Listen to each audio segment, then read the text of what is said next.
Hi, I'm Pat and welcome back to the channel. Today I'm going to make a modification to the BMW i8 that just may improve performance.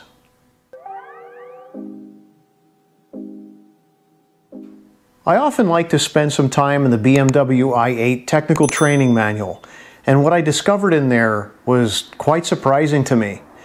There's a flap that's on the performance intake side of the air cleaner, and what that does is prevents an annoying noise from coming out of the air cleaner between 3000 RPM and 4500 RPM.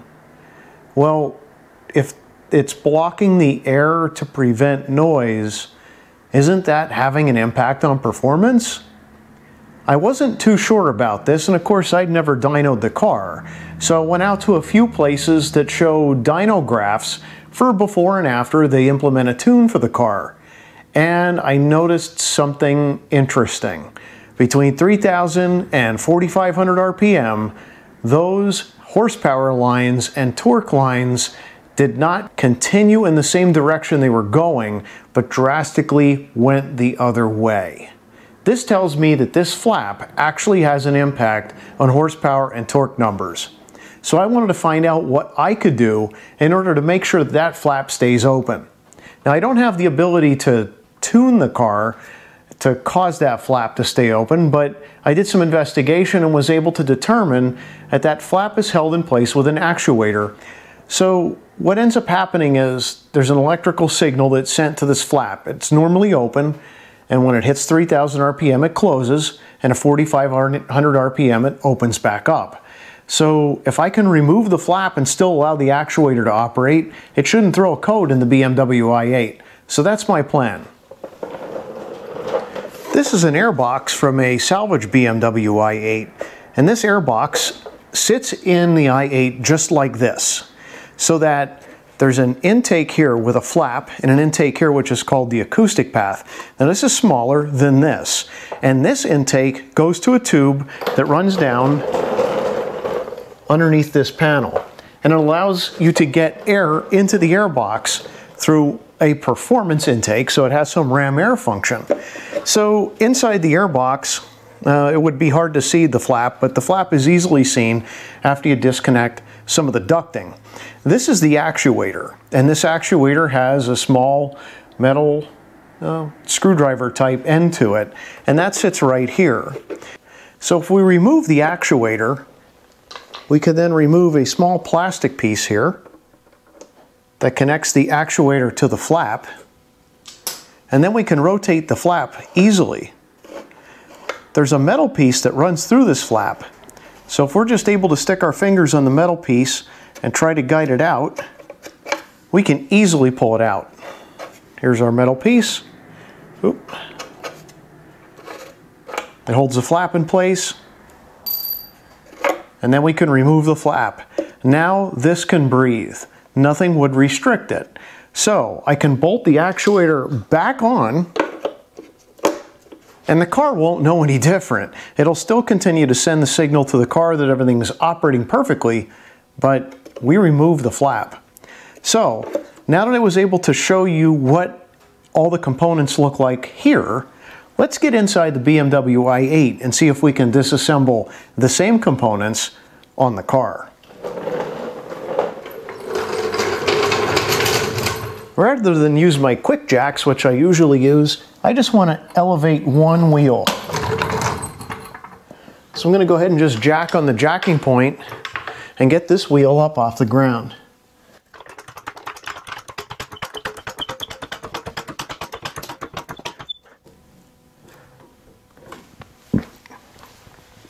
I needed to use these wooden blocks in order to get enough clearance to stick the jack under.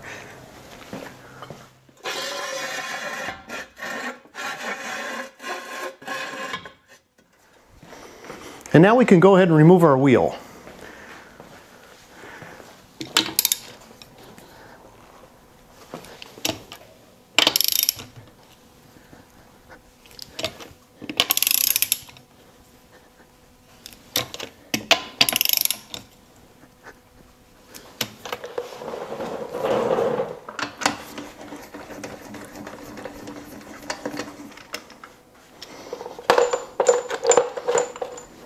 I'm going to stick a pilot stud into the rotor so that this will allow us to easily take the wheel on and off the vehicle. And I have a link in the description below in case you're interested in picking one of these up. I find it to be very useful to take the wheels on and off the BMW i8. So this will just thread into place and then provide us with a pilot guide in order to take the wheel off and put the wheel back on.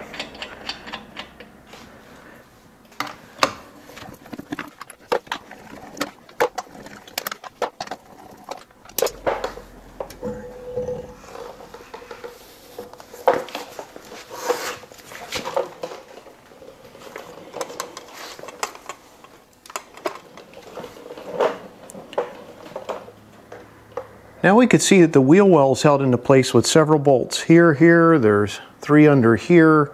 There's a larger one here, smaller. Same all the way up to here. So I'm going to go ahead and remove all of these bolts, and then I should be able to pull this wheel well, or the wheel arch, out so that we can access the air cleaner that's just behind here. So we have one 10mm bolt.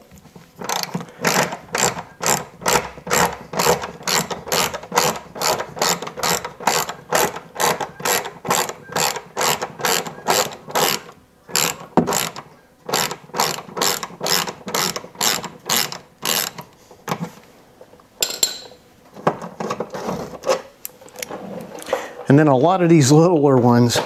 So I actually found a standard size that I had just laying around here, the 5/16. I don't know if this is 4 or 5mm or whatever, but I know that there's a millimeter equivalent for this. It's just real easy for me to grab this and go. So I'm using this very small socket. I really like this because it gives me the chance to just grip it without having a huge ratchet on the end. So link in the description if you're interested in something like this.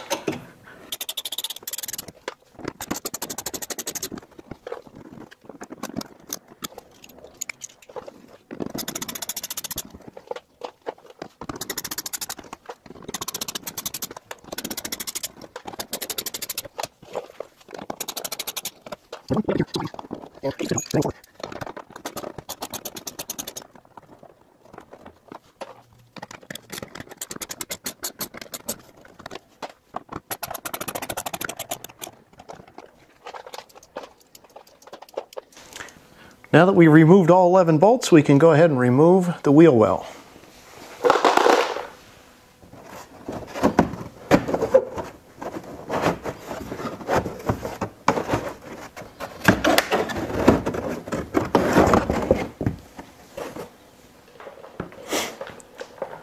So taking a closer look, now that we have all this removed, the wheel arch, we can see here's our performance intake.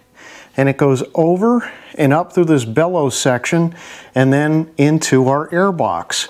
And you'll see right here is that actuator with the wire connected to it that should keep that flap open or closed, and we should be able to access the flap in here.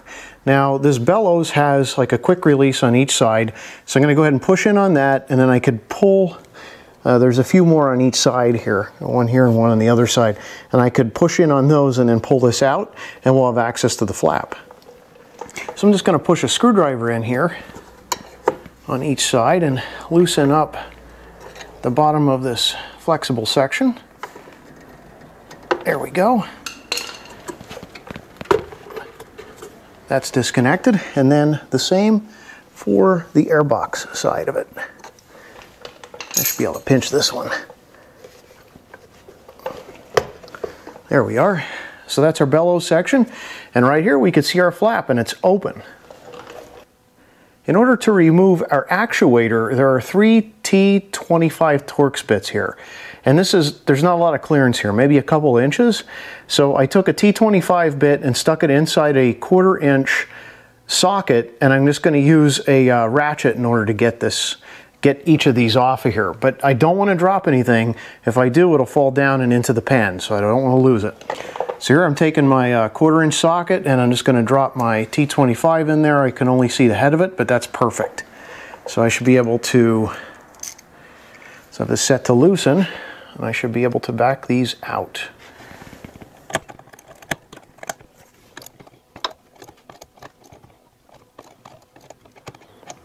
Now, this isn't magnetic, so I got to be careful I don't lose these. Reaching to the one in the back is the hardest. It's back here. The top is a little bit easier to see, but the back is incredibly blind. So you'll have to work this in the blind. There we go.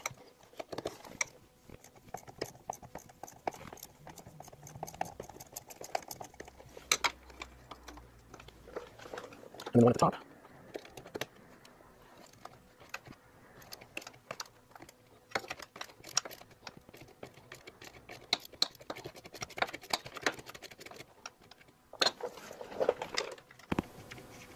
You don't want to lose these because we want to reinstall them.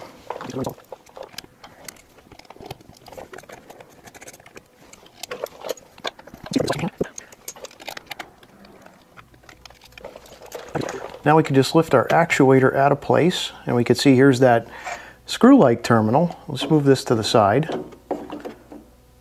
And I should be able to take my fingers and work the metal part. There it goes. I'm just taking my fingers and working this metal part out. So as I do that, here's the plastic coupler that goes between the actuator and the metal piece. And then just keep sliding that out and pull the metal piece out. So here's the metal piece that actuates the flap. And then here's the flap. So we don't need the flap anymore. But we do need to place this plastic piece back in so that we seal this off. And then we could take our actuator and place that back over, making sure that it all lines up. There we go. Sits in there perfectly. So I just need to put the screws in.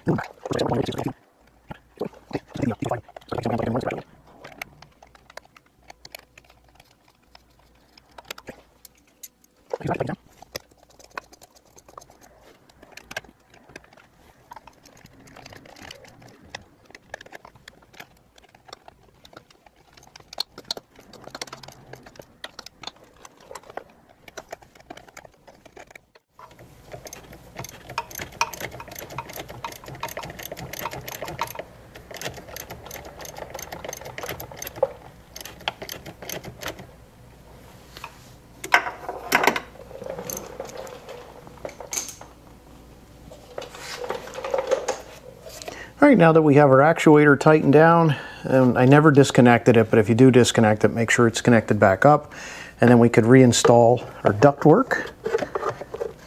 I'm going to install the bottom part first here.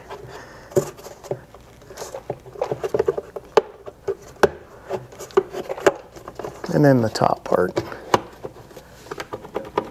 There we go. So this part, the airbox, the top of the airbox actually moves with the engine. It's connected to the engine. So that's why you have this bellows here. And now we have a performance path back in here. Now this is supposed to prevent an annoying sound. So we're going to take it for a drive and see what that annoying sound is. To me, I think it's just the turbo. And I don't suspect that we're actually going to have a real annoying sound. So let's get this button back up. Now we can take the inside of our wheel well and reinstall it into place. Now at the very top, this section goes above the section that's in the back. So I have to squeeze this into place.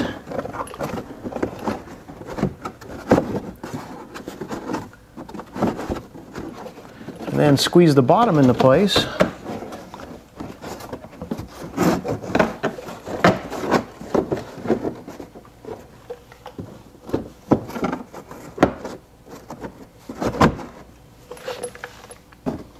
It looks like it all fits pretty well. So we'll start our first bolt here, the 10mm, and then do the rest.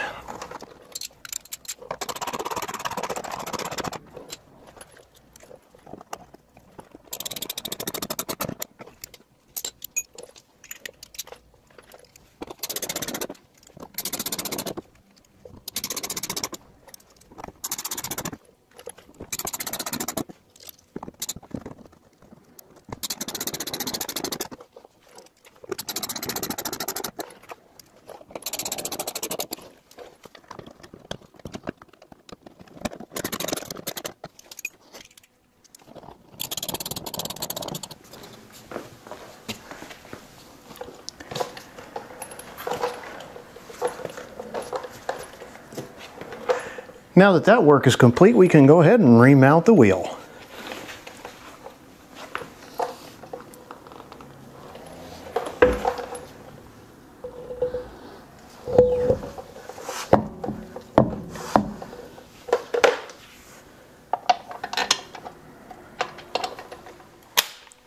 Finally, we can torque everything to 105 pounds-feet.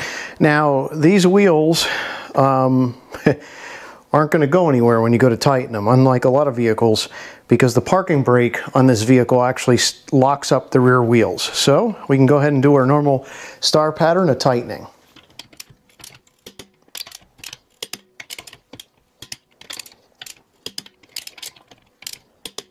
And now we could take our locking lug nut, put this inside the vehicle. I can pull my jack stand out and then lower the vehicle. My final step in the process is to clean up and then take this out on the road and see if I can tell if there's any noise coming from that area of the vehicle, since this is supposed to be a noise deadening thing, or if I feel any type of performance increase. So that's next. Let's take it for a quick spin. We're back in the i8, so we're going to take it out for a quick trip and see how she performs with the flap removed. And my apologies for the darkness in here, but the sun sets a little bit earlier here in the wintertime than it does in the summer. So I just kicked on sport mode, and we're going to go ahead and let the engine warm up a little bit and see if we notice any difference between the sounds between 3,000 and 4,500 RPM, which were pretty much silent, and if there's any more annoying noises that come out above 3,000 RPMs. Now I hear my normal turbo whine when I'm accelerating, just above 2,000 RPM. Sounds very normal.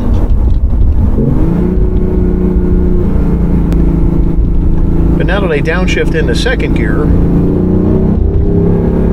I don't hear an annoying noise, but I'm definitely within that 3,000 to 4,500 range.